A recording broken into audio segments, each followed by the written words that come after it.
ਸਤਿ ਸ਼੍ਰੀ ਅਕਾਲ। ਪੰਜਾਬੀ ਖਬਰਾਂ ਦੇਖਣ ਵਾਲੇ ਦਰਸ਼ਕਾਂ ਦਾ ਮੈਂ ਰਾਜਵਿੰਦਰ ਕੌਰ ਸਵਾਗਤ ਕਰਦੀ ਹਾਂ। ਖਬਰਾਂ ਦਾ ਸਿਲਸਿਲਾ ਸ਼ੁਰੂ ਕਰਨ ਤੋਂ ਪਹਿਲਾਂ ਨਜ਼ਰ ਮਾਰਦੇ ਹਾਂ ਸੁਰਖੀਆਂ ਦੇ ਵੱਲ।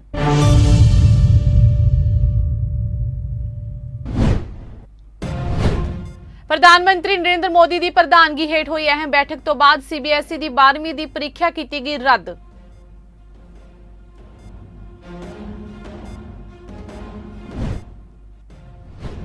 ਸਿੱਖਿਆ ਮੰਤਰੀ ਵਿਜੇ ਇੰਦਰ ਸਿੰਗਲਾ ਨੇ ਸੀਬੀਐਸਈ 12ਵੀਂ ਜਮਾਤ ਦੀਆਂ ਪ੍ਰੀਖਿਆਵਾਂ ਰੱਦ ਕਰਨ ਦੇ ਕੇਂਦਰ ਦੇ ਫੈਸਲੇ ਦਾ ਕੀਤਾ ਸਵਾਗਤ।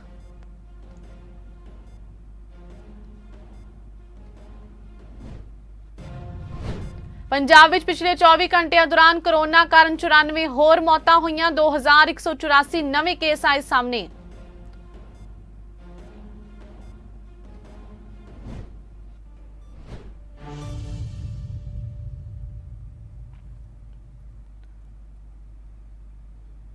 ਪ੍ਰਧਾਨ ਮੰਤਰੀ ਨਰਿੰਦਰ ਮੋਦੀ ਦੀ ਪ੍ਰਧਾਨਗੀ ਹੇਠ ਹੋਈ ਅਹਿਮ ਬੈਠਕ ਤੋਂ ਬਾਅਦ ਸੀਬੀਐਸਈ ਦੀ 12ਵੀਂ ਦੀ ਪ੍ਰੀਖਿਆ ਰੱਦ ਕਰ ਦਿੱਤੀ ਗਈ ਹੈ। ਪੀਐਮ ਮੋਦੀ ਨੇ ਰਾਜਾਂ ਨਾਲ ਵਿਆਪਕ ਵਿਚਾਰ ਵਟਾਂਦਰਾ ਕੀਤਾ, ਜਿਸ ਤੋਂ ਬਾਅਦ ਪ੍ਰੀਖਿਆ ਰੱਦ ਕਰਨ ਦਾ ਫੈਸਲਾ ਲਿਆ ਗਿਆ ਹੈ। ਬੈਠਕ ਵਿੱਚ ਪ੍ਰਧਾਨ ਮੰਤਰੀ ਨਰਿੰਦਰ ਮੋਦੀ ਨੇ ਕਿਹਾ ਕਿ ਬੱਚਿਆਂ ਦੀ ਸੁਰੱਖਿਆ ਤੇ ਸਿਹਤ ਸਭ ਤੋਂ ਜ਼ਰੂਰੀ ਹੈ। ਬੱਚਿਆਂ ਨੂੰ ਅਜਿਹੇ ਮਾਹੌਲ ਵਿੱਚ ਤਣਾਅ ਦੇਣਾ ਉਚਿਤ ਨਹੀਂ ਹੈ। ਪ੍ਰਧਾਨ ਮੰਤਰੀ ਨੇ ਕਿਹਾ ਕਿ ਬੱਚਿਆਂ ਦੀ ਜ਼ਿੰਦਗੀ ਨੂੰ ਖਤਰੇ ਵਿੱਚ ਨਹੀਂ ਪਾਇਆ ਜਾ ਸਕਦਾ। ਦੱਸ ਦਈਏ ਕਿ ਕੇਂਦਰੀ ਸੈਕੰਡਰੀ ਸਿੱਖਿਆ ਬੋਰਡ ਯਾਨੀ ਸੀਬੀਐਸਈ ਤੋਂ ਬਾਅਦ ਹੁਣ ਆਈਸੀਐਸਈ ਬੋਰਡ ਨੇ ਵੀ 12ਵੀਂ ਦੀ ਪ੍ਰੀਖਿਆ ਰੱਦ ਕਰ ਦਿੱਤੀ ਹੈ। Council for Indian school certificate board ਨੇ ਇਹ ਜਾਣਕਾਰੀ ਦਿੱਤੀ।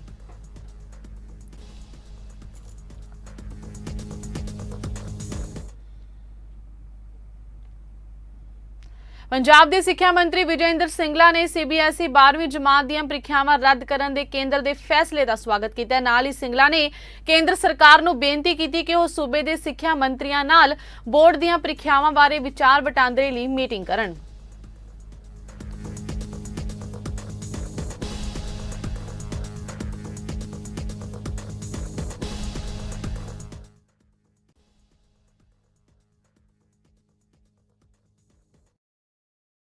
ਦੇ ਸਿੱਖਿਆ ਮੰਤਰੀ ਵਿਜੇ ਇੰਦਰ ਸਿੰਗਲਾ ਵੱਲੋਂ ਅਧਿਆਪਕਾਂ ਦੀ ਜਲਦੀ ਤੋਂ ਜਲਦੀ ਭਰਤੀ ਕਰਨ ਦੇ ਨਿਰਦੇਸ਼ ਤੇ ਕਾਰਵਾਈ ਕਰਦਿਆਂ ਸਿੱਖਿਆ ਭਰਤੀ ਡਾਇਰੈਕਟੋਰੇਟ ਨੇ ਅਧਿਆਪਕਾਂ ਦੀਆਂ ਵੱਖ-ਵੱਖ ਅਸਾਮੀਆਂ ਦੀ ਭਰਤੀ ਵਾਸਤੇ ਇਮਤਿਹਾਨ ਲੈਣ ਲਈ ਡੇਟ ਸ਼ੀਟ ਜਾਰੀ ਕਰ ਦਿੱਤੀ ਹੈ।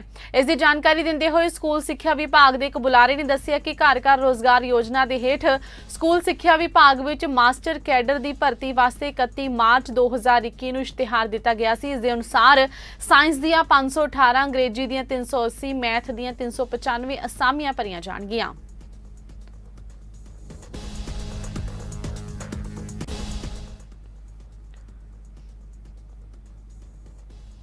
ਪੰਜਾਬ ਵਿੱਚ ਪਿਛਲੇ 24 ਘੰਟਿਆਂ ਦੌਰਾਨ ਕੋਰੋਨਾ ਕਾਰਨ 94 ਮੌਤਾਂ ਹੋਈਆਂ ਨੇ, ਜਦੋਂ ਕਿ 2184 ਨਵੇਂ ਕੇਸ ਸਾਹਮਣੇ ਆਏ ਨੇ, ਜਿਸ ਕਾਰਨ ਐਕਟਿਵ ਮਰੀਜ਼ਾਂ ਦੀ ਗਿਣਤੀ 33444 ਹੋ ਗਈ ਹੈ, ਜਦੋਂ ਕਿ ਸੂਬੇ ਵਿੱਚ ਹੁਣ ਤੱਕ ਕੁੱਲ ਪੋਜ਼ਿਟਿਵ ਮਰੀਜ਼ਾਂ ਦੀ ਗਿਣਤੀ 5,69,756 ਹੈ, ਜਦੋਂ ਕਿ 5,21,663 ਮਰੀਜ਼ ਠੀਕ ਹੋ ਕੇ ਘਰਾਂ ਨੂੰ ਜਾ ਚੁੱਕੇ ਨੇ।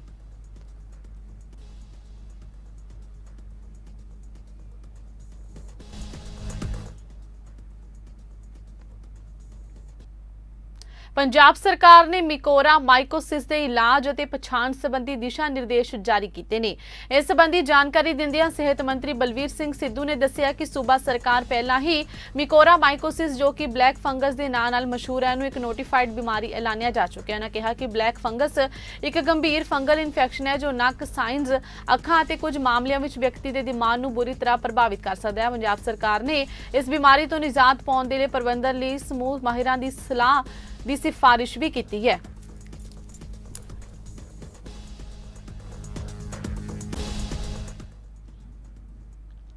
ਪੰਜਾਬ ਦੀ ਮੁੱਖ ਸਕੱਤਰ ਸ਼੍ਰੀਮਤੀ ਵਿਨੀ ਮਹਾਜਨ ਨੇ ਨਾਬਾਰਡ ਤੋਂ ਚਾਲੂ ਵਿੱਤੀ ਵਰ੍ਹੇ ਦੌਰਾਨ ਰਾਜ ਵਿੱਚ ਪੇਂਡੂ ਬੁਨਿਆਦੀ ਢਾਂਚਾ ਵਿਕਾਸ ਪ੍ਰੋਜੈਕਟਾਂ ਲਈ ਵਿੱਤੀ ਸਹਾਇਤਾ ਦੀ ਮੰਗ ਕੀਤੀ ਹੈ। ਮੁੱਖ ਸਕੱਤਰ ਇੱਥੇ ਰਾਜ ਵਿੱਚ ਚੱਲ ਰਹੇ ਵੱਖ-ਵੱਖ ਨਾਬਾਰਡ ਫੰਡਾਂ ਵਾਲੇ ਪ੍ਰੋਜੈਕਟਾਂ ਦੀ ਪ੍ਰਗਤੀ ਦਾ ਜਾਇਜ਼ਾ ਲੈਣ ਲਈ ਕੁਝ ਸ਼ਕਤੀ ਕਮੇਟੀ ਦੀ ਮੀਟਿੰਗ ਦੀ ਪ੍ਰਧਾਨਗੀ ਕਰ ਰਹੇ ਸਨ।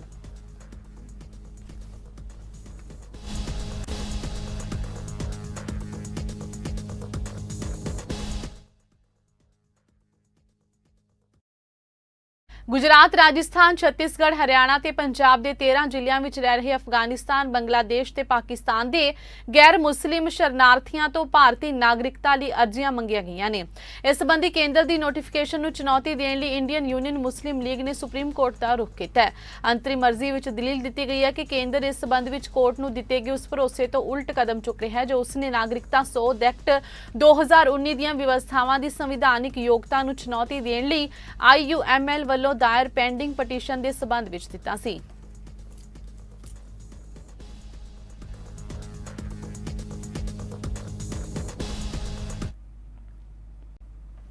सोशल मीडिया ते खबरां सामने आ रही सन कि साबका सांसद शेर सिंह घुबाया जो कि इस वेले कांग्रेस च नहीं मुड़ अकाली दल विच शामिल हो सकते हैं, पर इस खबर नूं जिथे शेर सिंह घुबाया ने गलत दस्सिया उत्थे इस नूं विरोधियों की एक साजिश भी करार दिता है। शेर सिंह घुबाया ने कहा कि श्रोमणी अकाली दल बादल च रह के 25 साल पार्टी की सेवा की सी, पर सुखबीर बादल दीआं माड़ियां नीतियां तो तंग आके हमेशा नहीं कांग्रेस पार्टी का उन्हां हथ फड़िया। पार्टी मां बराबर हुंदी है। साबका सांसद शेर सिंह घुबाया वालों बीती दोपहर करीब 2 बजे अपने दफ्तर जलालाबाद विखे सोशल मीडिया ते वायरल हो रही खबरों का खंडन करते हुए स्पष्ट किया गया कि वह तां अकालियां दी मर्ग ते भी जाणगे नहीं, अकाली दल च शामिल होना तां बड़ी दूर दी गल है।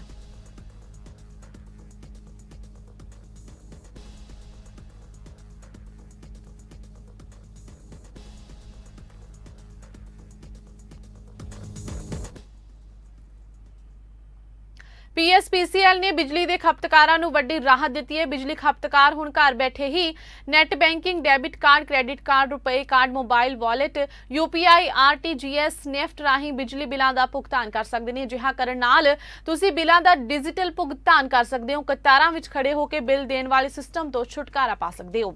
इस नाल समय की बचत होने दे नाल नाल पैसे की भी बचत होवेगी। इस तो इलावा जुलाई 2021 तो बिलों के डिजिटल भुगतान ते 100 रुपए तक की छुट भी मिलेगी। दस दईए कि मिति 1/7/2021 तो बाद 20,000 रुपए तो वध दे बिलों का भुगतान सिर्फ डिजिटल तरीकों राही ही किया जा सकता है।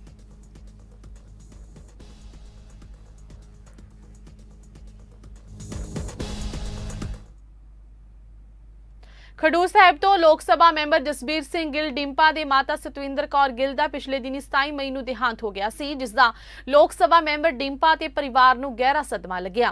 डिंपा तो इलावा माता सतविंदर कौर दे 2 होर सपुत्र राजन गिल अते हरमनवीर सिंह गिल SSP मोगा भी पिछे छड़ गए ने। डिंपा दे पिता मरहूम सरदार संत सिंह एक्स MLA ब्यास दे गुजर जाण तो बाद माता सतविंदर कौर ने ही इस वड्डे पूरे परिवार नूं संभाल के रखिया सी। पहले दिन तो ही कई राजनीतिक ते होर प्रमुख शख्सियतां राहुल गांधी, कैप्टन अमरिंदर सिंह, प्रकाश सिंह बादल, सुखबीर बादल, बिक्रमजीत सिंह मजीठिया, बलवीर सिंह सिद्धू, रवनीत सिंह बिट्टू, प्रताप बाजवा, लोक सभा मैंबर अते होर भी कई बुलारे डिंपा दे गृह रईयां विखे पहुंच के शोक सुनेहा भेज के दुख साझा कर रहे सन।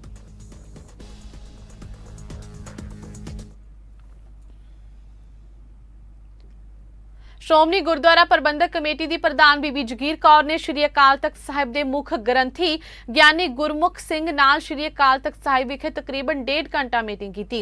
इस मीटिंग दौरान जिथे 6 जून के समागमां नूं लैके कीते जाण वाले प्रबंधां की गल हुई, उत्थे ही श्री अकाल तख्त साहिब के गुरबंद साहिब विच चल रही जून श्रोमणी गुरुद्वारा प्रबंधक कमेटी की प्रधान बीबी जगीर कौर ने श्री अकाल तख्त साहिब के मुख ग्रंथी ज्ञानी गुरमुख सिंह नाल श्री अकाल तख्त साहिब विखे तकरीबन 1.5 घंटा मीटिंग की। इस मीटिंग दौरान जिथे 6 जून के समागमां नूं लैके कीते जाण वाले पुख्ता प्रबंधां की गलबात हुई, उत्थे श्री अकाल तख्त साहिब के गुरबंद साहिब विच चल रही जून 1984 ते श्री ननकाना साहिब के साके बारे भी जानकारी हासिल की गई।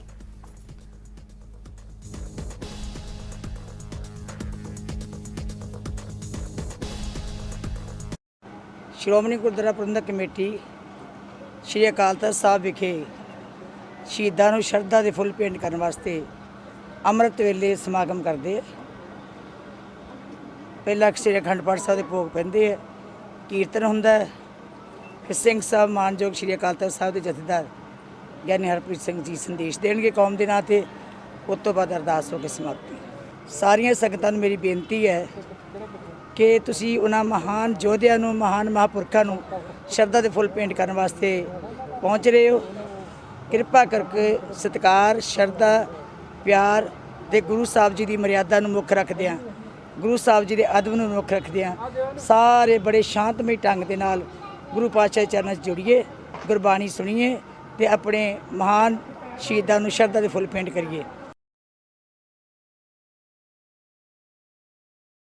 ਵਿਵਾਦ ਨੂੰ ਲੈ ਕੇ ਦੋ ਧਿਰਾਂ ਦੇ ਵਿਚਕਾਰ ਹੋਏ ਝਗੜੇ 'ਚ ਜ਼ਖਮੀ ਹੋਏ ਵਿਅਕਤੀ ਨਾਜਰ ਸਿੰਘ ਦੀ ਗੁਰੂ ਗੋਬਿੰਦ ਸਿੰਘ ਮੈਡੀਕਲ ਫਰੀਦਕੋਟ ਵਿਖੇ ਇਲਾਜ ਦੌਰਾਨ ਮੌਤ ਹੋ ਗਈ ਸੀ, ਜਿਸ ਦੇ ਸਬੰਧ ਵਿੱਚ ਮ੍ਰਿਤਕ ਨਾਜਰ ਸਿੰਘ ਦੇ ਪਰਿਵਾਰਕ ਮੈਂਬਰਾਂ, ਕਿਸਾਨ ਮਜ਼ਦੂਰ ਸੰਘਰਸ਼ ਕਮੇਟੀ ਤੇ ਪਿੰਡ ਵਾਸੀਆਂ ਨੇ ਤੀਸਰੇ ਦਿਨ ਵੀ ਪੁਲਿਸ ਦੁਆਰਾ ਕਾਰਵਾਈ ਤੋਂ ਸੰਤੁਸ਼ਟ ਨਾ ਹੋਣ ਦੇ ਵਿਰੋਧ ਵਿੱਚ ਥਾਣਾ ਮੱਲਾਂਵਾਲਾ ਦੇ ਮੂਹਰੇ ਮ੍ਰਿਤਕ ਦੀ ਲਾਸ਼ ਰੱਖ ਕੇ ਧਰਨਾ ਲਗਾ ਦਿੱਤਾ ਹੈ ਤੇ ਮੱਖੂ ਫਿਰੋਜ਼ਪੁਰ ਰੋਡ ਜਾਮ ਕੀਤਾ। ਇਸ ਸੰਬੰਧੀ ਥਾਣਾ ਮੁਖੀ ਦਾ ਕਹਿਣਾ ਸੀ ਕਿ ਨਾਜਰ ਸਿੰਘ ਤੇ ਬਲਵੰਤ ਸਿੰਘ ਵੱਲੋਂ ਮਿਲੀ ਸ਼ਿਕਾਇਤ ਤੇ ਕਾਰਵਾਈ ਕਰਕੇ ਦੋਨਾਂ ਧਿਰਾਂ ਖਿਲਾਫ ਕ੍ਰਾਸ ਮੁਕੱਦਮਾ ਦਰਜ ਕੀਤਾ ਗਿਆ ਸੀ। ਇਸ ਤੋਂ ਇਲਾਵਾ ਜਿਵੇਂ ਹੀ ਨਾਜਰ ਸਿੰਘ ਦੇ ਐਕਸਰੇ ਤੇ ਪੋਸਟਮਾਰਟਮ ਰਿਪੋਰਟ ਆਵੇਗੀ, ਉਸ ਹਿਸਾਬ ਨਾਲ ਜੁਰਮ ਵਿੱਚ ਵਾਧਾ ਕੀਤਾ ਜਾਵੇਗਾ।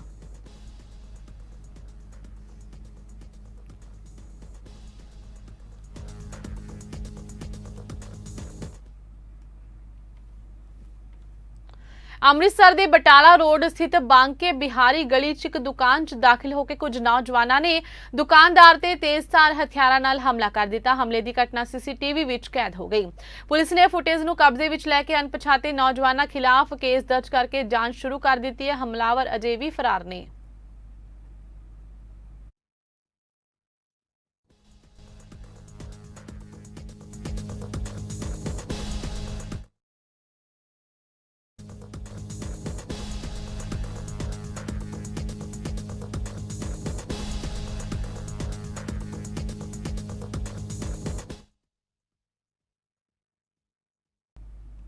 ਇਸ ਦੇ ਨਾਲ ਹੀ ਖਬਰਾਂ ਦਾ ਸਿਲਸਿਲਾ ਇੱਥੇ ਸਮਾਪਤ ਹੁੰਦਾ ਹੈ। ਨਵੀਆਂ ਤੇ ਤਾਜ਼ਾ ਖਬਰਾਂ ਦੇ ਨਾਲ ਫਿਰ ਹਾਜ਼ਰ ਹੋਵਾਂਗੇ। ਤਦ ਤੱਕ ਲਈ ਦਿਓ ਇਜਾਜ਼ਤ। ਧੰਨਵਾਦ।